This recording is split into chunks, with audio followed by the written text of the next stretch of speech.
हमारी संस्कृति, हमारी पहचान। यज्ञ, योग, आयुर्वेद सदा रहे हमारे साथ। भारत के प्राचीन ग्रंथों एवं आधुनिक विज्ञान का दिव्य संगम, यज्ञ महिमा।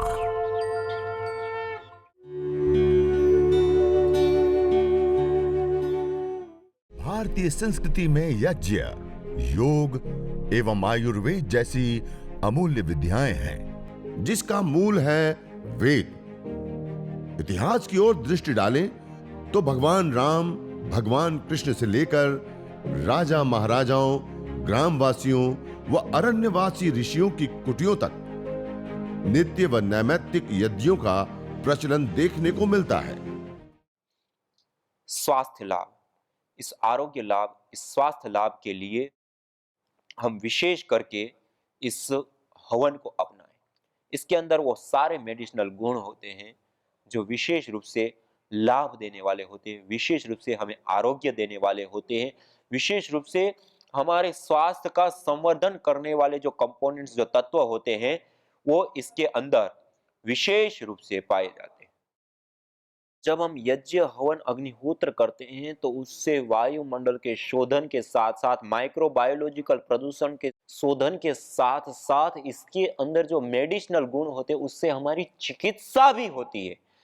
इसलिए आयुर्वेद ग्रंथों में इसको देवीय चिकित्सा का दर्जा दिया है। 3 प्रकार की आयुर्वेद ग्रंथ में चिकित्सा बताई। एक होती है मानुषी चिकित्सा, एक होती है आसुरी चिकित्सा, एक होती है देवीय चिकित्सा।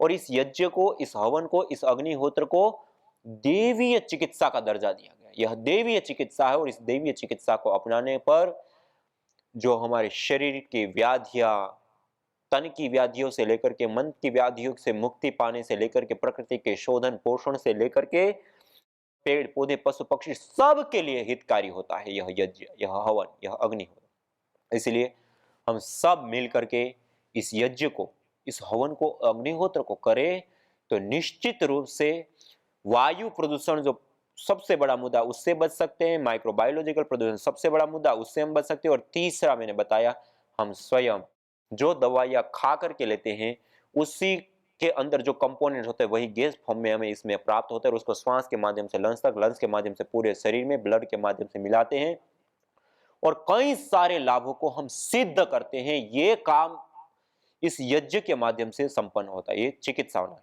तो मैंने बताया कोई भी द्रव्यों की जो हम अग्नि में आहुति देते हैं वो नष्ट नहीं होता है, अपितु रूपांतरित होता है। जब वो रूपांतरित होता है तो 3 रूपों में हमारे सामने आता है, गैस, पार्टिकल और तीसरा एनर्जी के रूप में। जब वो गैस रूप में हमारे सामने आते हैं तो उसके 3 महत्वपूर्ण और विशेष लाभ, माइक्रोबायोलॉजिकल प्रदूषण, केमिकल प्रदूषण और हमारी चिकित्सा होना। अब दूसरा, जो पार्टिकल बनते हैं उस पार्टिकल के 3 महत्वपूर्ण और विशेष लाभ होते हैं। उसमें सबसे पहला लाभ, जिस अथाह वायु के समुद्र के अंदर हम श्वास ले रहे हैं उसमें 2 प्रकार के कण पाए जाते हैं। एक होता है धन आवेशित धनायन कण और दूसरा होता है ऋण आवेशित ऋणायन कण। ये 2 प्रकार के कण वायुमंडल के अंदर पाए जाते हैं। जहां पर भीड़ भाड़ वाला इलाका है, जहां पर औद्योगिकीकरण है, जहां पर शहरीकरण है, उस वायुमंडल के अंदर धन आवेशित कणों की स्वाभाविक रूप से बाहुल्यता होती है और उस वायु में जो लोग रहते हैं और श्वास प्रश्वास की क्रिया से उस कणों को अपने शरीर में धारण करते हैं, उसके शरीर के अंदर ब्लड सीरोटिन की मात्रा विशेष रूप से बढ़ जाती है। जब शरीर के अंदर ब्लड सीरोटिन की मात्रा बढ़ जाती है तो हमारी बॉडी एसिटिक हो जाती है। एसिटिक होने का कारण अनेक प्रकार के रोग होते हैं। इसी प्रकार से दूसरे कण होते हैं ऋण आवेशित कण, जहां पर पेड़ पौधे बहुत भारी मात्रा में लगा, जंगल है, नदी है, पहाड़ी क्षेत्र है, समुद्र के तट है, ग्रामीण क्षेत्र है, वहां पर ऋण आवेशित कणों की बाहुल्यता, प्राधान्यता पाई जाती है। और उस कण वाले, प्राधान्य वाले वायुमंडल में रहने पर विशेष करके हमारे शरीर के अंदर ब्लड सीरोटिन की मात्रा कम होती है और ब्लड सीरोटिन कम होने से हमारी बॉडी अल्कलाइन बनती है। अल्कलाइन बनने के कारण कोई रोग पहले तो होता नहीं, और हो भी गया तो ठीक हो जाता है। और ये बात मैं क्यों बता रहा हूं, अगले बिंदु में जिस स्थान पे, जिस जगह पे प्रतिदिन यज्ञ हवन अग्निहोत्र होता है, उस स्थान पे, उस जगह पे प्रति सेंटीमीटर एयर के अंदर 200 से 400 ऋण आवेशित कण पाए, अर्थात उतने कण जितने घने जंगल के अंदर पाए जाते हैं। अर्थात हम अपने घर के अंदर जंगल जैसा वायुमंडल चाहते हैं, तो अपने घर में हम अपने हाथों से इस छोटे से यज्ञ को करके हम अपने घर के वायुमंडल को इतना पवित्र, इतना सुगंधित, इतना मेडिकेटेड बना सकते हैं, और ऋण आवेशित कणों से बाहुल्य, अर्थात जंगल में जैसा वायुमंडल होता है, ऐसा वायुमंडल हम अपने हाथों से अपने घर के अंदर निर्मित कर सकते हैं। यह है देवीय विधा। इस बातों को अमेरिकी साइंटिस्ट अल्बर्ट कुर्जर ने कई सारे रिसर्च अनुसंधानों को करते हुए बताया। और इतना ही नहीं, और भी बहुत सारी इस प्रकार की रिसर्च है, अनुसंधान है, और वर्तमान में इसको आयन चिकित्सा के नाम से जाना जाता है मॉडर्न मेडिकल साइंस में, कि आयन चिकित्सा, कणों के द्वारा चिकित्सा करना। तो ये भी एक बहुत बड़ा विशेष लाभ हमें प्राप्त होता है यज्ञ के माध्यम से। इसी प्रकार से एक दूसरा लाभ, ये तो पार्टिकलों का पहला लाभ हो गया। पार्टिकल जो बनते हैं उसका दूसरा लाभ यह होता है, हम जिस घर के अंदर रहते हैं, हमारी दीवारों के अंदर केबल्स बिछे हुए हैं, तार बिछे हुए हैं, लैपटॉप, टीवी, कंप्यूटर से लेकर के, बोर्ड से लेकर के, ना जाने कितने कितने मोबाइल से लेकर के, मोबाइल टावर से लेकर के, कई सारे प्रकार के इलेक्ट्रॉनिक उपकरण आज हम प्रयोग कर रहे हैं। ये सारी की सारी चीजें रेडिएशन छोड़ती है, एलईडी लाइट पर्यंत। और आज एक और जहां हम इलेक्ट्रोमैग्नेटिक रेडिएशन के बीच में जूझ रहे, वहीं आज हम अपने घरों के निर्माणों में और अलग अलग जगहों पे कार्बनिक पदार्थों का भी प्रयोग करने लग चुके हैं, जो कि रेडिएशन छोड़ते हैं। और ये जो अलग अलग प्रकार के रेडिएशन होते हैं, आज उस जाल के अंदर हम जी रहे हैं, और उसका प्रभाव हमारी स्मृति का ह्रास होना, स्मृति शक्ति की दुर्बल्यता, नर्वस सिस्टम वीक हो जाना, मस्कुलर डिस्ट्रोफी, एमएनडी से लेकर के कैंसर जैसे घातक रोग भी अधिक रेडिएशन वाले वायुमंडल में रहने से हो जाते हैं। और इतना ही नहीं, इससे अलावा पेड़ पौधे, पशु पक्षी और पर्यावरण जगत के ऊपर जो दुष्प्रभाव पड़ता है, उसकी तो बात ही अलग है। तो कहने का अभिप्राय है कि जिस स्थान पे हम यज्ञ करते हैं, हवन करते हैं, उसके जो ऑर्गेनिक पार्टिकल्स होते हैं, वो जब वायुमंडल के अंदर आते हैं, तो वह वायुमंडल को शुद्ध करने का, वायुमंडल को पवित्र करने का, वायुमंडल के अंदर जो रेडिएशन की रेंज है उसको भी दूर करने का कार्य इसके माध्यम से सिद्ध होता है। ये अपने आप में एक बहुत बड़ी महत्वपूर्ण बात है कि वायुमंडल का शोधन, रेडिएशन को दूर करना। डॉक्टर वाई के विजय जी राजस्थान जयपुर यूनिवर्सिटी में, उन्होंने कई सारे अलग अलग परीक्षण करके ये बताया कि एटॉमिक रेडिएशन यज्ञ को करने पर दूर हो जाता है। और उन रिजल्टों को देखते हुए वहां की सरकारों ने और ICMR, Indian medical council of medical research, उन्होंने कई सारी रिसर्च अनुसंधान किया, और उसमें इतने अद्भुत रिजल्ट आए कि यज्ञ के अंदर से निकलने वाली जो गैसें होती, उसमें जो अलग अलग प्रकार के जो रोग दोषों की शांति के लिए जो अलग अलग कंपोनेंट्स हम खाने के रूप में लेते हैं, दवाई के रूप में लेते हैं, वो सारे के सारे एक साथ मल्टीपल हमें इसके अंदर प्राप्त होते हैं। ये अपने आप में एक बहुत बड़ी बात है, और हम अपनी चिकित्सा कर सकते हैं। तो मैं कह रहा था, पार्टिकलों के माध्यम से रेडिएशन दूर हो जाता है। डॉक्टर ममता सक्सेना दिल्ली में सेंट्रल पॉल्यूशन गवर्नमेंट बोर्ड के साथ मिलकर के कार्य किए। उन्होंने इलेक्ट्रोमैग्नेटिक रेडिएशन के ऊपर इस प्रकार के परीक्षण करके उन्होंने बताया कि इलेक्ट्रोमैग्नेटिक रेडिएशन भी इस यज्ञ को करने से दूर हो जाता है। तो आज जो हमारी जीवन शैली है, जिस जीवन शैली को हम जी रहे हैं, उसमें जो अलग अलग प्रकार के जो रोग दोष ताप संताप, उनसे बचने के साथ, पॉल्यूशन से बचने के साथ साथ रेडिएशन से भी हमारा बचाव होता है इसी यज्ञ को करने से।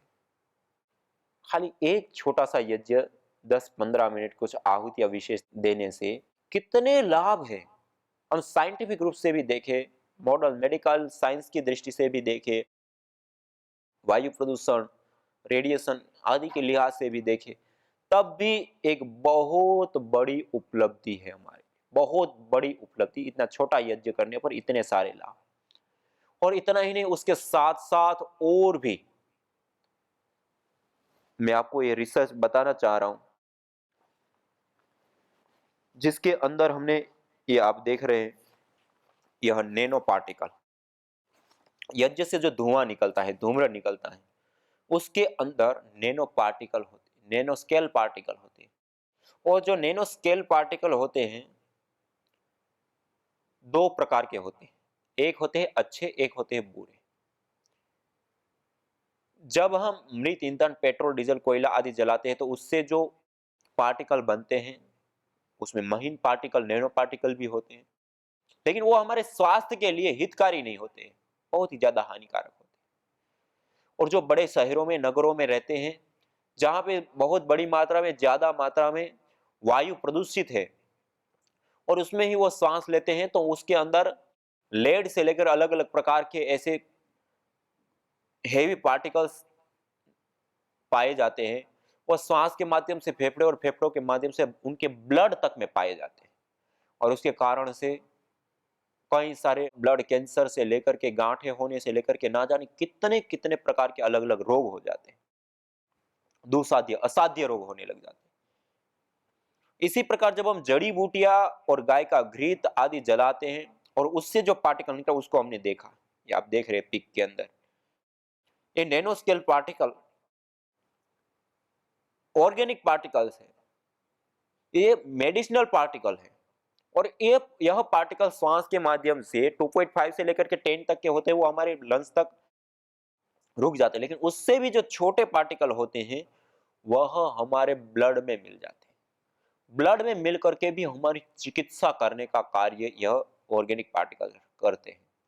आज मॉडर्न मेडिकल साइंस के अंदर बहुत बड़ी मात्रा में इसके ऊपर कार्य हो रहा है कि हम नैनो मेडिसिन के ऊपर जाए, नैनो मेडिसिन के ऊपर बहुत बड़ी मात्रा में काम हो रहे हैं। और आपको जान करके आश्चर्य होगा, हमारे ऋषियों के द्वारा प्रदत्त यह यज्ञ एक सरलतम, सस्ती और अनेक लाभ देने वाली यह नैनो टेक्नोलॉजी है। ये एक बहुत बड़ी और महत्वपूर्ण बात आपके सामने में रख रहा हूं कि यज्ञ एक नैनो टेक्नोलॉजी है, और इसके अंदर जो पार्टिकल होते हैं वो नैनो पार्टिकल पाए जाते हैं, और उस नैनो पार्टिकलों का अपने आप में एक बहुत बड़ा प्रभाव होता है, और उससे हमारी चिकित्सा होती है। तो मैंने सबसे पहला बताया, वायुमंडल में दो प्रकार के कण होते हैं, धन आवेशित, ऋण आवेशित, उसका अपना विशेष विशेष प्रभाव। दूसरा,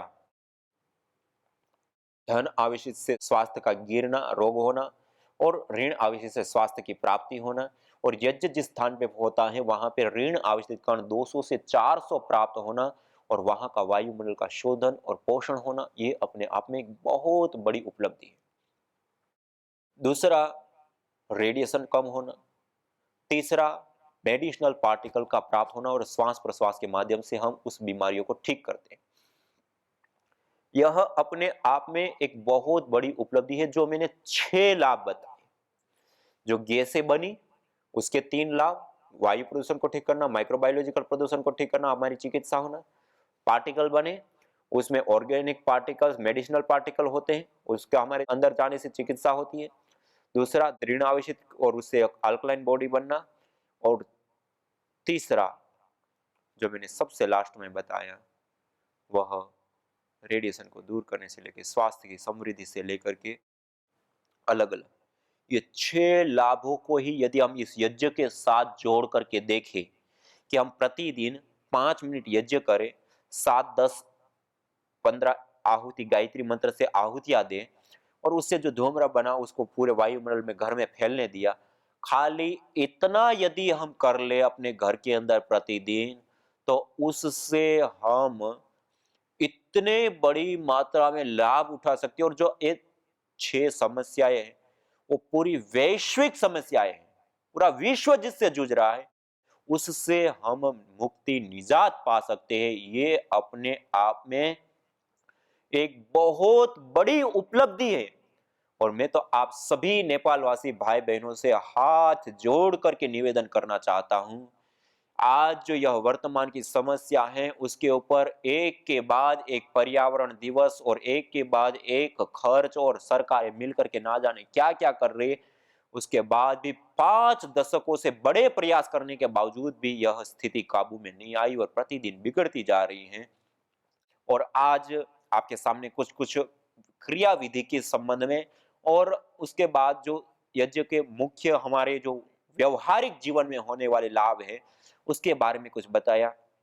कल हम इस क्रम को और आगे बढ़ाएंगे। रोगानुसार सामग्री कैसे बनानी है और कैसे हम तैयार करके कैसे रोगों की चिकित्सा कर सकते हैं, और उससे जो ज्वलंत रूप में जो उदाहरण सामने आए हैं, जो भयंकर बीमारियां जो होती हैं उससे भी जो लोग ठीक नहीं हुए, तो एलोपैथी के माध्यम से उसको हमने यज्ञ चिकित्सा से ठीक हुआ, उनके अनुभव से लेकर के और भी बहुत सारा कुछ आपके सामने कल के एपिसोड या कल के सत्र में हम विशेष रूप से रखेंगे। आज के सत्र में हम क्रिया विधि के साथ ये कुछ किया। और मैं हाथ जोड़ करके ये भी निवेदन करना, जो भाई बहनों ने अपने घर में हवन नहीं किया है, कल आप आए तो इतनी जरूर थोड़ी सी तैयारी करके आए और हम सब मिल करके इस देवीय विद्या और विद्या को हम करेंगे।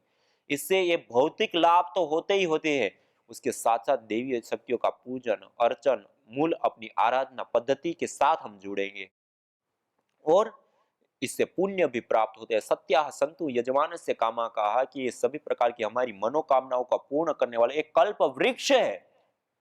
तो ऐसे इस कल्प वृक्ष के चरण में बैठ करके हम सब कल फिर से यज्ञ करेंगे और इस सत्र को और आगे बढ़ाएंगे। और यज्ञ चिकित्सा के ऊपर हम कल से विशेष रूप से, आज प्रशिक्षण के ऊपर आपको पता है, कल भी थोड़ा सा प्रशिक्षण के ऊपर, क्योंकि यज्ञ करना विधि हमारे पास आ जाती है तो फिर और विशेष हो जाता है, तो उसके ऊपर भी हम कल करेंगे। लेकिन और आगे हम विशेष चिकित्सा के ऊपर आएंगे और विशेष बताएंगे। आज इतना ही। इसी के साथ आप सभी नेपालवासी भाई बहनों को और विशेष करके हमारे कार्यकर्ता भाई बहन जो सब मिल करके निरंतर पुरुषार्थ और तप कर रहे हैं, और सैकड़ों सैकड़ों लोगों ने इस कार्यक्रम में आकर के विशेष विशेष लाभ उठाए हैं। और आगे भी हम इस कार्यक्रम को जारी रखेंगे। यज्ञ चिकित्सा और प्रशिक्षण को स्वयं सीखेंगे, आगे औरों को सिखाएंगे। और हमारे सभी कार्यकर्ता भाई बहनों को भी मैं नमन वंदन प्रणाम करता हूं, हमारे सारे साधक भाई बहनों को भी नमन वंदन प्रणाम करता हूं। आज हम इसी के साथ शांति पाठ के साथ आज विराम देते हैं और कल फिर से हम सब मिलेंगे और आगे इस यज्ञ महिमा को जानने का हम प्रयास करेंगे। सभी लोग सीधा बैठते हुए हाथ जोड़ते हुए ओम द्योः शांति अंतरिक्षं शांति पृथिवी शांतिरापः शांतिरोषधयः शांतिः वनस्पतयः शांतिर्विश्वे देवा शांतिर्ब्रह्म शांति सर्वगं शांति शांतिरेव शांति सामा शांतिरेधि।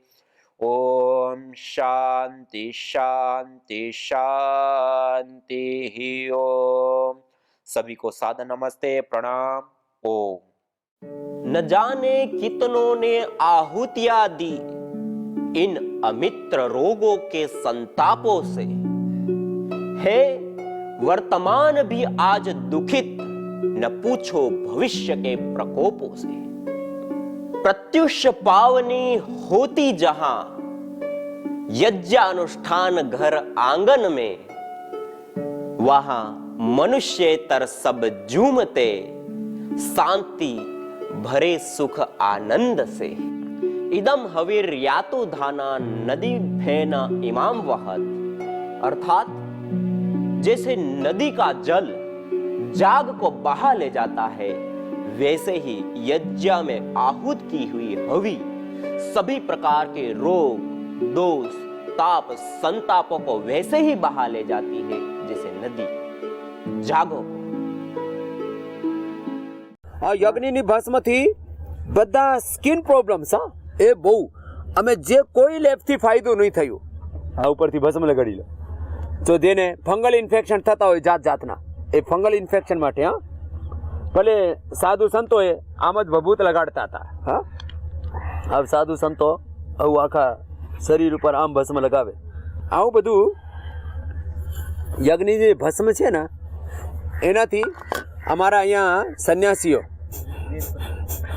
ઓમદેવજી બધા જ વિપ્રદેવજી યજ્ઞદેવજી બધા અમારા સંતો અમારા આચાર્યો આચાર્ય સુમિતજી આચાર્ય લોકેન્દ્રી આ બધા અહીંયા યજ્ઞ ચિકિત્સા દરરોજ કરે યજ્ઞ ચિકિત્સા અને ભસ્મ ચિકિત્સા છે યજ્ઞની આ ભસ્મ છે ને આ તો એટલી જબરદસ્ત છે ને એનાથી અને જેને બહુ આમ સ્કિનની પ્રોબ્લેમો હોય ને એના અમે શું કરીએ એના અમે ગાયના ઘીમાં इसको गाय के घी में रगड़ देते।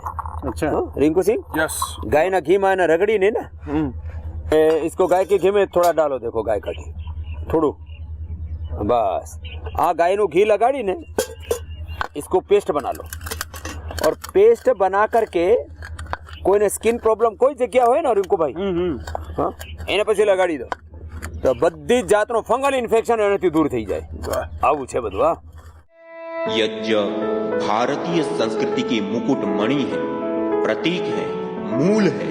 मानव जीवन के हर पहलू के साथ यज्ञ जुड़ा हुआ है, चाहे वह संस्कार, चाहे पूजा पाठ या फिर पर्व से लेकर हर शुभ अशुभ अवसरों में भी यज्ञ करने की सार्वभौमिक वैज्ञानिक एवं पंथ निरपेक्ष पावनी परंपरा रही है। आइए हम संकल्प लें, संसार के श्रेष्ठतम कर्म यज्ञ को अपनाएं। पिंड और ब्रह्मांड में संतुलन कायम करने वाले यज्ञ को अपने जीवन का अभिन्न अंग बनाएं एवं प्रकृति मां के प्रति अपने ऋणों को अदा करें। विश्व स्वास्थ्य का एक नारा, यज्ञ से होगा जग उजियारा।